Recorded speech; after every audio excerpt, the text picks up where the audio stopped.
Oui, il faut toujours réussir. Vous allez réussir. Nous allons réussir. Malgré les difficultés et les blocages de nos frères et sœurs, on réussira. Bonjour, shalom. Prions le Seigneur. Dieu éternel tout-puissant, créateur du ciel et de la terre. Tu es notre maman. Tu es notre papa. Merci Seigneur. Merci d'être toujours à côté de tes enfants. Merci beaucoup pour l'audience que tu me donnes, la famille que tu me donnes toujours. Merci beaucoup pour les déblocages professionnels, financiers, matrimoniels, maternels, paternels, des arbres généalogiques, sanitaires, des esprits mauvais, des chances de bonheur, sanitaires.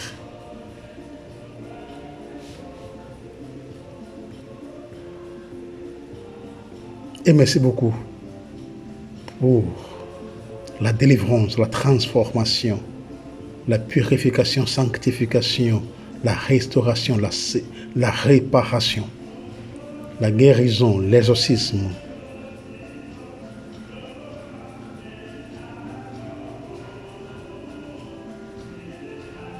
Le rachat de leurs âmes et tous les biens que tu ne cesses de lui accorder comme famille. Merci beaucoup pour toutes les familles respectives. Continue par les bénir, continue par les guérir, continue par les délivrer, continue par les transformer, continue par les exorciser, continue par les purifier, sanctifier, continue par les réparer, restaurer, continue par leur donner la foi authentique enracinée dans le sang de Christ, continue par les renforcer dans la foi, continue par leur ouvrir les yeux, les oreilles et le cœur spirituel, continue par leur donner tout ce qu'il faut, tout ce dont ils en ont besoin pour être toujours contents en te cherchant. Merci Seigneur, merci beaucoup pour tout. Merci pour leur boulot, leur famille, leurs entourages, les amis qu'ils ont. Merci beaucoup Seigneur pour tous les miracles quotidiens que tu ne cesses jamais de leur accorder. Seigneur, merci. Merci beaucoup. Et je tiens à vous remercier, Seigneur, pour le don de la foi que tu nous donnes, nous tous. De te chercher toujours, ou bien de chercher toujours ta face.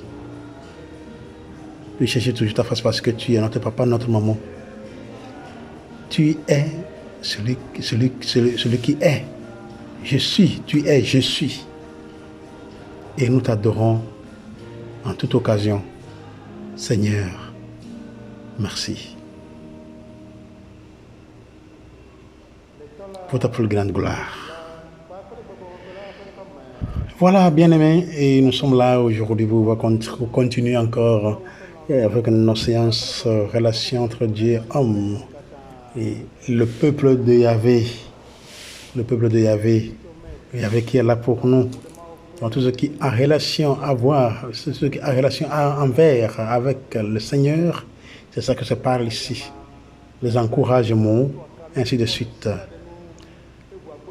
Et nous parlions, nous avons présenté le silence, la puissance du silence, silence et les puissances du silence.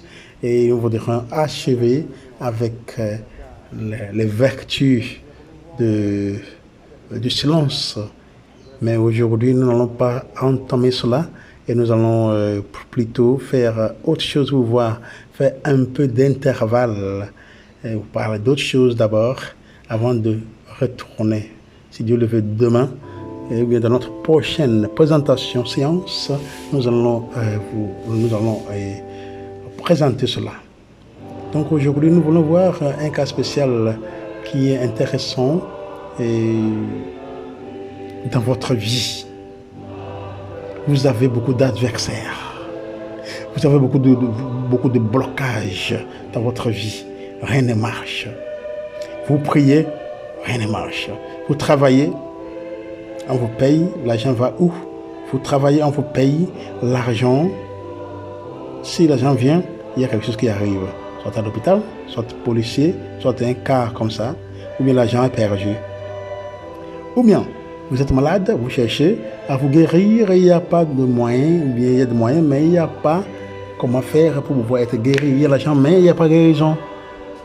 Ou bien vous voulez voyager, ou bien vous voulez voir un homme de Dieu afin de pouvoir vous aider en lui exposant vos problèmes pour qu'il puisse vous aider au niveau spirituel ou quoi que ce soit. Mais au niveau matériel, il y a tout. On a beaucoup de blocages dans notre vie et on ne fait que passer par quelqu'un. Vous et moi, nous passons par quelqu'un pour devenir qui nous sommes. Des fois, c'est ceux par qui nous passons qui deviennent pour nous nos blocages, nos barrières, nos difficultés, afin de pouvoir accéder à notre but, à nos objectifs, à nos buts, à nos finalités. Et voilà. Donc ce que nous allons présenter va nous encourager encore plus pour voir ce que nous devrons faire lorsque nous nous retrouvons dans les difficultés dans la vie, lorsque nous ne savons plus quoi faire, lorsque nous sommes découragés, lorsque nous avons des choses à faire, mais les gens nous découragent en chemin. Les gens nous poussent pour tomber, les gens veulent nous piétiner en les connaissant ou bien sans les reconnaître même. Ouais. Donc voyons, c'est pour vous dire que tout ce qui se passe dans votre vie, que ce soit maladie, que ce soit la pauvreté, que ce soit la délivrance, tout ce qui est blocage pour notre vie, tout ce qui fait qu'on ne se sent pas à l'aise, on ne se sent pas content dans notre vie, il y a toujours la solution. Et cette solution dépend de nous. Ça dépend de notre détermination. Ça dépend de notre conviction.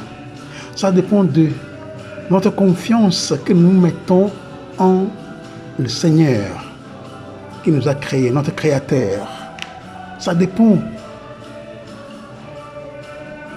de ce que nous voulons pour nous-mêmes. On n'est pas tombé par terre et rester là, par terre. Il faut se lever, il faut aller. Comme Jésus a dit aux malades là, lève-toi et marche. Nous sommes appelés à nous lever et marcher. Mais ce que nous allons présenter aujourd'hui, c'est dans le même sens, pour pouvoir nous encourager, de ne pas nous décourager, mais de continuer par battre le fer, jusqu'à ce que nous réussissions. Donc, Matthieu chapitre 15, du verset 21 au 28. C'est ça le texte que nous allons discuter aujourd'hui. Désolé. Matthieu chapitre 15, du verset 21 au 28. En ce temps-là, partant de Génézareth, Jésus se retira dans la région de Tyr de Sidon. Voici qu'une Cananéenne venue de ce territoire disait en criant: Prends pitié de moi, Seigneur, fils de David. Ma fille est tourmentée par un démon.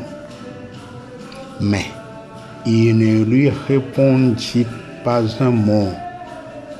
Les disciples s'approchèrent pour lui demander: Renvoie-la, car elle nous poursuit de cris.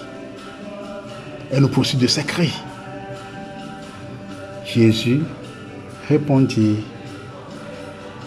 je n'ai été envoyé qu'aux brebis perdues de la maison d'Israël.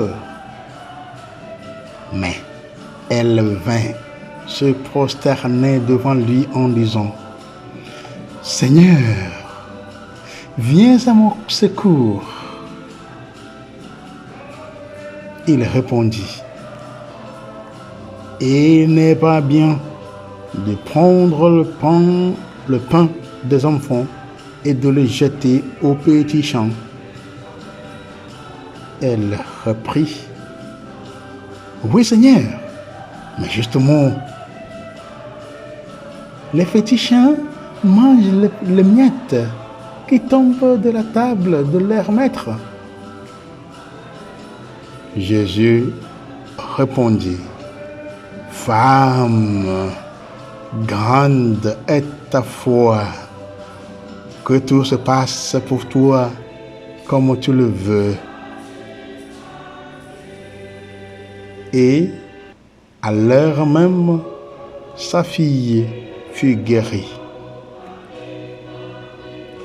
Mon frère, ma sœur, voilà la leçon, ce que nous venons d'écouter dans la parole de Dieu.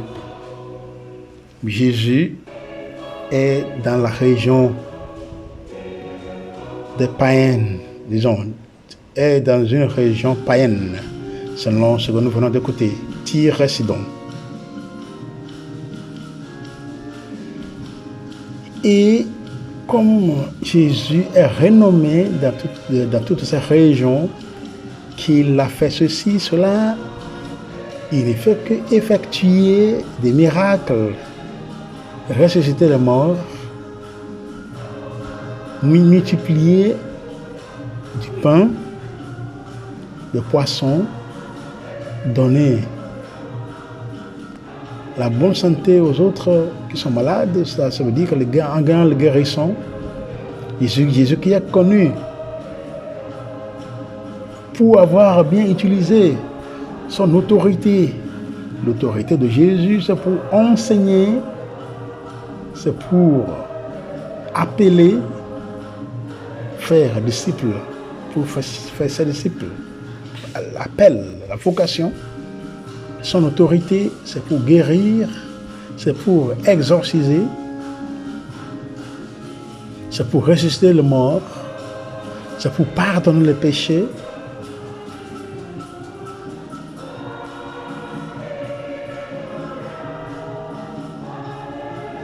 Ainsi de suite.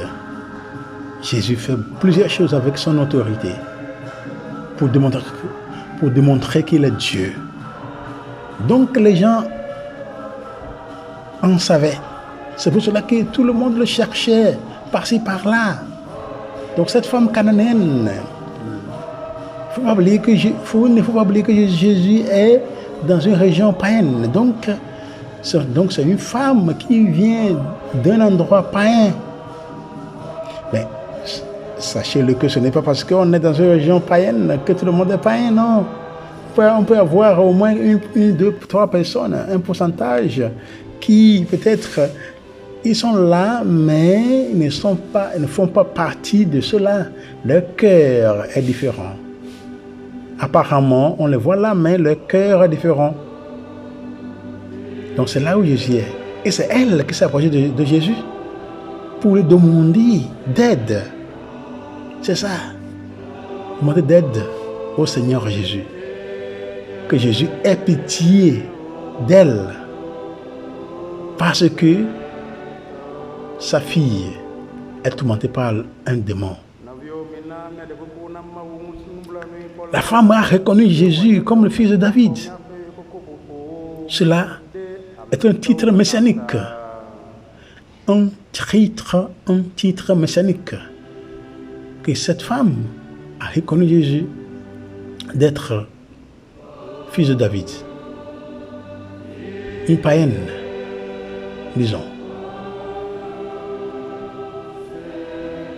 Jésus n'a pas laissé tomber cette demande. Mais il s'est tué, sans rien dire. Mais voilà que ses disciples ne voulaient pas que Jésus soit avec cette dame-là, ou bien la considère pour pouvoir l'aider. En disant à Jésus de la renvoyer. De la renvoyer. Justement parce que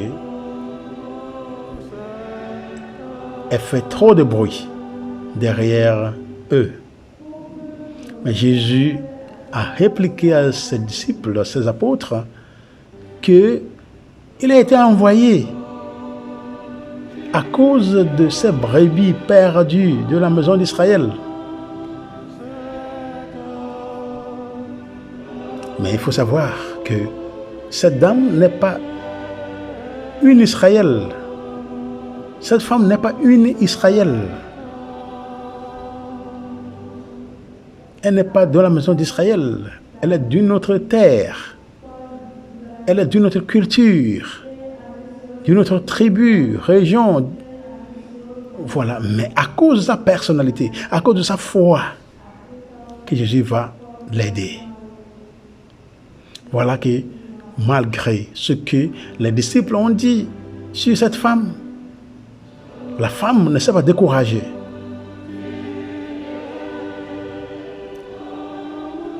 Elle était toujours convaincue. Elle a mis toujours sa confiance dans le Seigneur Jésus. Elle ne faisait que contempler la miséricorde, la figure miséricordieuse de Jésus. Elle vint devant lui. Elle vint devant Jésus, se prosterner. Elle a dit, Seigneur, viens à mon aide. Vous voyez? Ça dit que le feu de foi qui animait cette dame, cette femme, de pouvoir aller jusqu'au bout, aller droit à son objectif, est vraiment fort. Le feu de foi est fort en elle. Une foi inébranlable.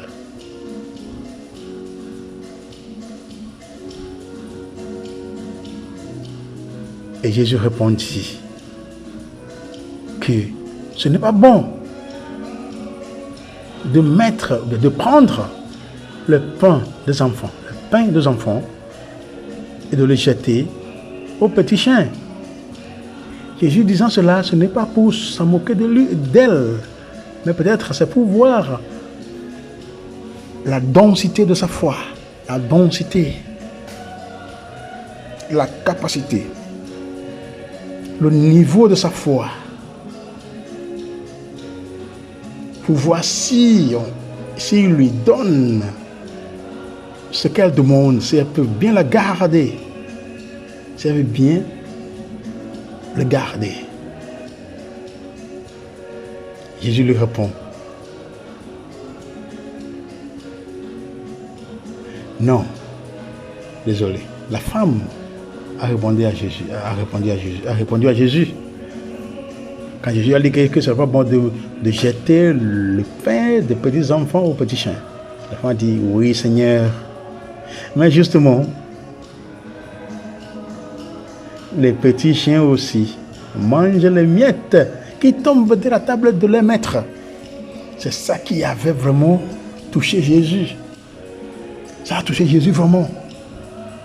Que la foi de cette femme est solide. Elle a une foi vraiment enracinée dans le Seigneur, en Dieu son Créateur. Même si elle ne croyait pas en Jésus préalablement, mais sa foi est vraiment inébranlable. Une foi vraiment dense, solide. Et c'est là que Jésus lui a dit, femme, grande est ta foi. Que tout se passe selon ce que tu veux. Que tout se passe pour toi comme tu le veux. Jésus a vu que cette femme est vraiment une femme intouchable au niveau de la foi.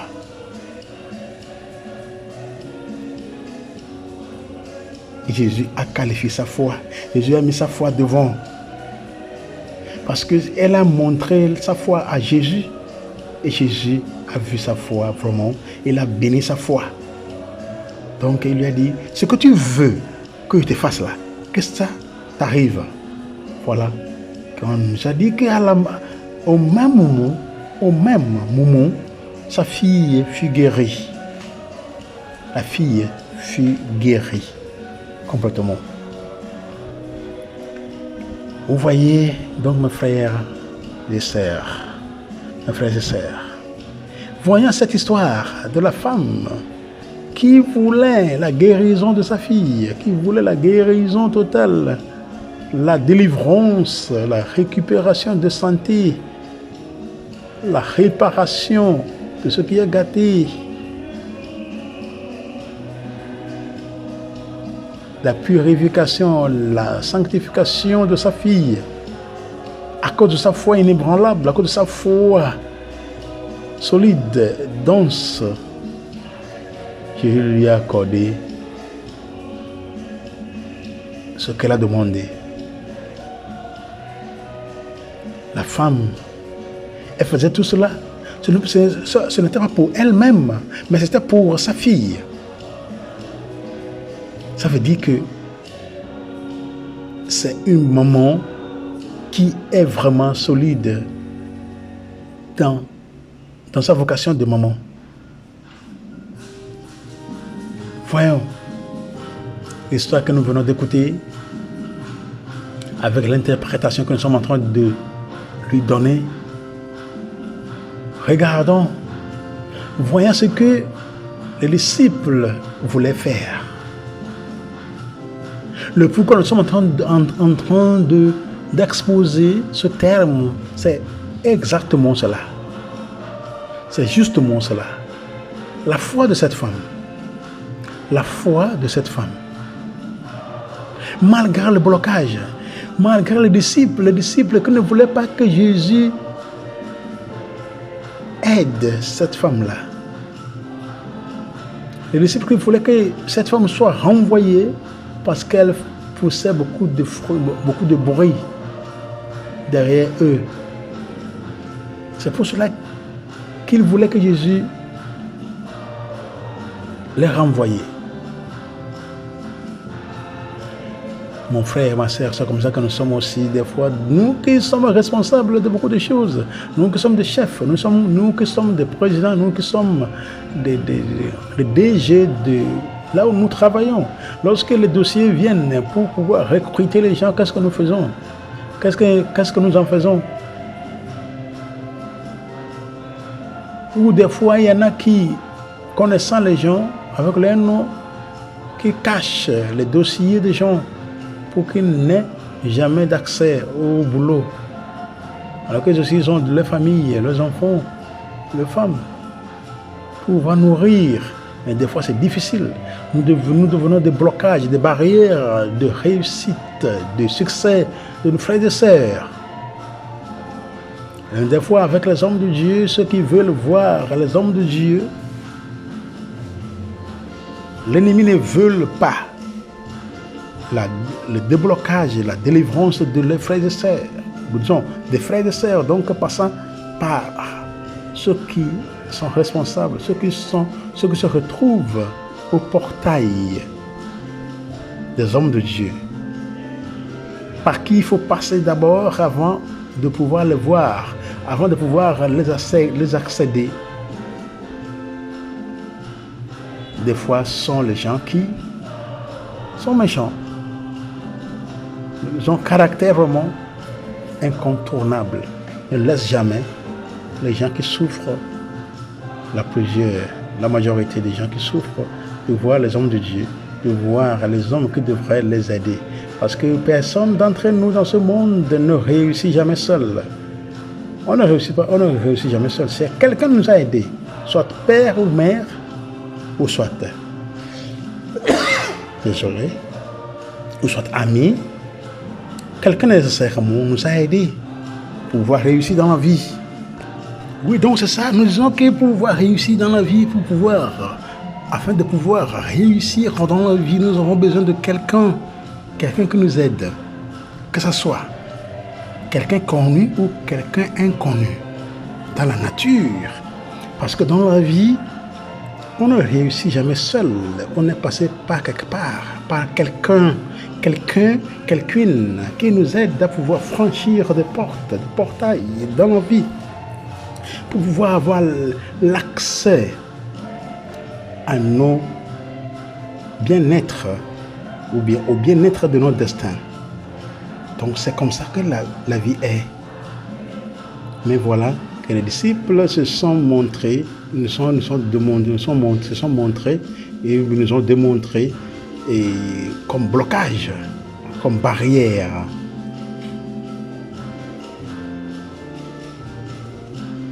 Au succès et à la réussite de cette femme. Pour que la femme-là ne réussisse pas dans ce qu'elle veut. Pour la guérison de son enfant, de sa fille. Nous savons qu'avoir un enfant, ce n'est pas facile, mais voilà que cette femme est en train de se dédier au bien-être de son enfant. Vous voyez, ça peut être vous, ça peut être moi, ça peut être n'importe qui que ce soit. Avoir un enfant, ce n'est pas facile. Il y a plusieurs qui ont leur maison, leur tout main, sauf enfant. Ils se sont mariés, dans tous les cas, mais il n'y a pas d'enfant. Donc on voit la nécessité d'avoir d'enfants. Et lorsqu'on a un enfant, c'est facile de réparer, s'il y a quelque chose à réparer, ou bien de travailler sur l'enfant, plus que maintenant chercher à avoir d'autres enfants. C'est pour cela que c'est bon que cette maman soit courageuse afin de pouvoir, disons, chercher des médicaments, des remèdes pour sa fille. Vous voyez, elle est passée par tout cela pour pouvoir sauver la vie de sa fille. Regardons comment nous sommes méchants. Nous sommes méchants toujours. Nous sommes méchants dans notre vie. Ce n'est pas tout le monde, mais plusieurs hommes sur cette terre sont vraiment méchants. Ne veulent pas des biens des autres. Ne veulent pas que les autres réussissent dans leur vie. De devenir blocage. Et on cherche quoi? Qu'est-ce qu'on trouve là-dedans? On ne trouve rien dedans. Si nous réussissons tous dans ce monde, chacun dans sa carrière, le monde ne va jamais souffrir. On cherche n'importe quel médecin, quel docteur, qui que ce soit, dans ce monde on va en trouver. Si nous nous laissons travailler par Dieu, arriver à nos points, arriver à nos buts, le monde sera toujours guéri. Le monde sera guéri lorsque nous tous, nous réussissions. Vous voyez? Et c'est là que nous allons lui dire que Dieu est doux. Comment est-ce que Dieu sera doux? Comment est-ce que Jésus sera doux? Comment est-ce que l'Esprit Saint sera doux? Comment est-ce qu'être enfant de Dieu sera doux? Nous pouvons affirmer cela, que Dieu est bon, Dieu est grâce, Dieu est quoi? Toutes les classifications que nous donnons au Seigneur, ce sont des analogies mais nécessaires. Vous voyez, Dieu est bon, Dieu est juste, Dieu est quoi? Dieu est amour. Oui, Dieu est plus que tout ce que nous lui donnons. Donc, tous nos vocabulaires ne sont que des analogies. Vous voyez, pour décrire qui le Seigneur est, qui Dieu est. Et plutôt, nous sommes appelés à pouvoir changer notre attitude, nos attitudes diverses envers nos frères et sœurs qui souffrent dans les vies, dans les corps, dans les âmes, et que nous devenons le blocage. Pourquoi ne pas être un élément du salut dans la vie de tout le monde? Jésus a démontré l'universalité de la foi. Pas seulement pour les chrétiens, mais aussi les non-chrétiens. Parce qu'à la fin de tout, nous sommes tous enfants de Dieu. Personne d'entre nous n'est ni chrétien ni non-chrétien. Personne d'entre nous n'est créé. Personne d'entre nous n'est créé ni chrétien ni non-chrétien. Nous sommes tous créés enfants de Dieu d'abord, et puis après, nous choisissons à pouvoir adorer Dieu de nos manières, comment Dieu veut que nous l'adorions, que chacun cherche à l'adorer. C'est ça. C'est pour cela qu'il n'y a personne devant le Seigneur qui est rejeté par lui. Dieu nous aime tous. Dieu est amour. Deus caritas est. Deus caritas est. Deus caritas est. Donc Dieu nous aime tous. Il est là pour nous tous. Que je sois musulman, que l'autre soit chrétien, que l'autre soit animiste, que l'autre soit quoi. Parce que c'est lui qui nous a créés tous. La manière dont chacun de nous sait ou bien peut s'exprimer pour pouvoir atteindre au but qui est d'adorer le Seigneur, pour que le Seigneur lui donne la force dans sa vie, c'est ça que chacun de nous cherche dans ce monde. Vous voyez?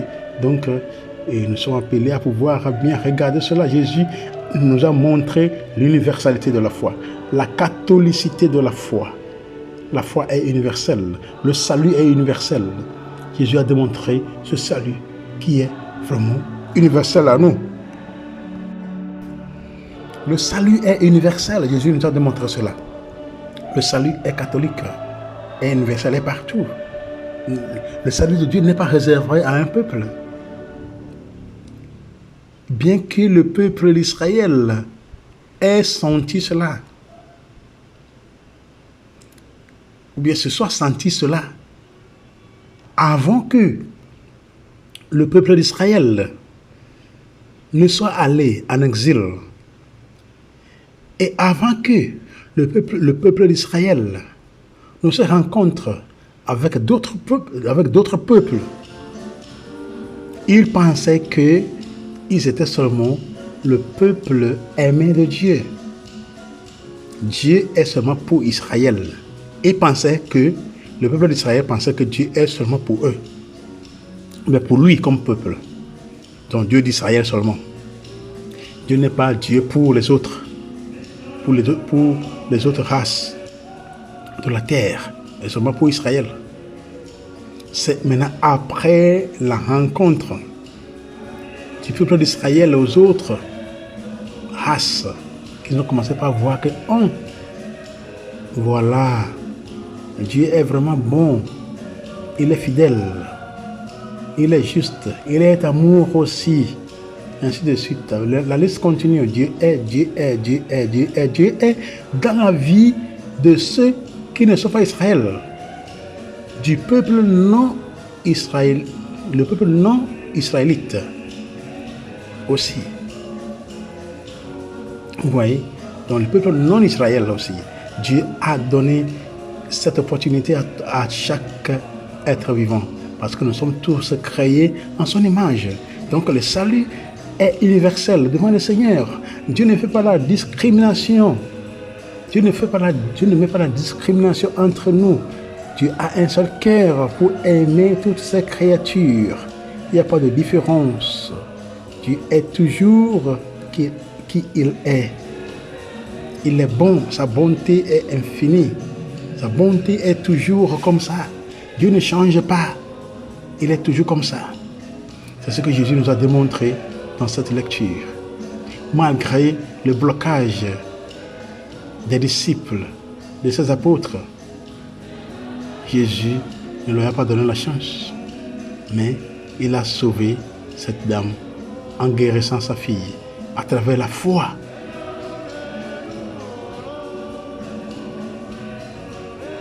De cette femme-là. Donc cette femme avait persisté dans la poursuite de ce qu'elle avait comme demande. Jésus rencontre souvent ce genre de personnes et leur retourne la question. Quelle importance cela a-t-il pour vous? Jésus, sauve-moi de toute habitude de prier. Seigneur Jésus, sauve-moi de toute habitude de prière qui se concentre sur mon action ou mes mots au lieu d'écouter ta voix. Aide-moi à entrer en conversation avec toi maintenant et à rester en relation avec toi pour toujours. On demande tout cela à Jésus dans nos prières. Mais cela, on ne doit pas rester là-bas seulement. Quand Dieu nous donne quelque chose, il faut... Ce n'est pas la fin. J'ai prié, j'ai besoin de ça, et j'ai demandé au Seigneur, j'ai demandé en priant, en me lamentant devant le Seigneur, peut-être en pleurant devant le Seigneur, après avoir reçu la chose. Et il y en a qui quittent, qui s'en vont, ils ne retournent jamais pour dire merci au Seigneur. Ce dont ils en ont besoin, ils en ont trouvé, donc ils partent sans regarder en arrière, sans revenir remercier le Seigneur, sans partager le don qu'ils ont reçu du Seigneur. Tout ce que nous avons reçu du Seigneur, nous devons le partager avec les autres. Lorsque nous commençons par vivre selon ce que nous avons reçu, par partager ce que nous sommes, ce que nous avons reçu du Seigneur, ça veut dire ce que nous avons et ce que nous sommes dans le Seigneur aux autres, là nous allons dire que l'Église est douce. Le christianisme est doux. Parce que ce que le Seigneur nous donne, nous le partageons avec les autres. Nous ne gardons ça seulement pour nous. Et nous ne restons pas, nous ne fuyons pas pour aller parce que le Seigneur nous a donné, donc c'est fini. Mais on continue par être avec le Seigneur. Lorsque le Seigneur nous donne quelque chose, on continue d'être avec lui. Il faut toujours rester avec le Seigneur, même après avoir reçu ce dont nous avons besoin. Pour finir, ce texte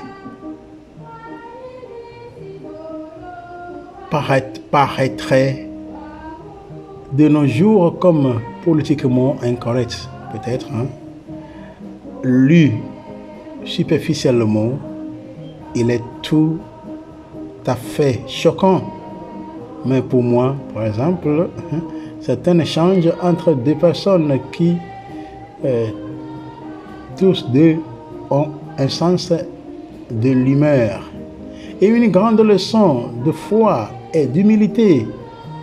La femme a été vraiment humble. Quel enseignement suis-je donc accepter? Quel enseignement puis-je donc accepter de cette femme? La femme cananéenne reconnaît Jésus comme fils de David, un titre messianique. Elle s'agenouille devant lui et l'appelle Seigneur. Elle refuse de prendre en considération une insulte apparemment grossière. Elle connaît la puissance et la miséricorde de cet homme. Elle croit en lui. Sa demande est accordée. C'est l'attitude de cette femme. Une attitude très humble. Sa conviction, sa confiance totale dans le Seigneur, sa contemplation de la miséricorde divine.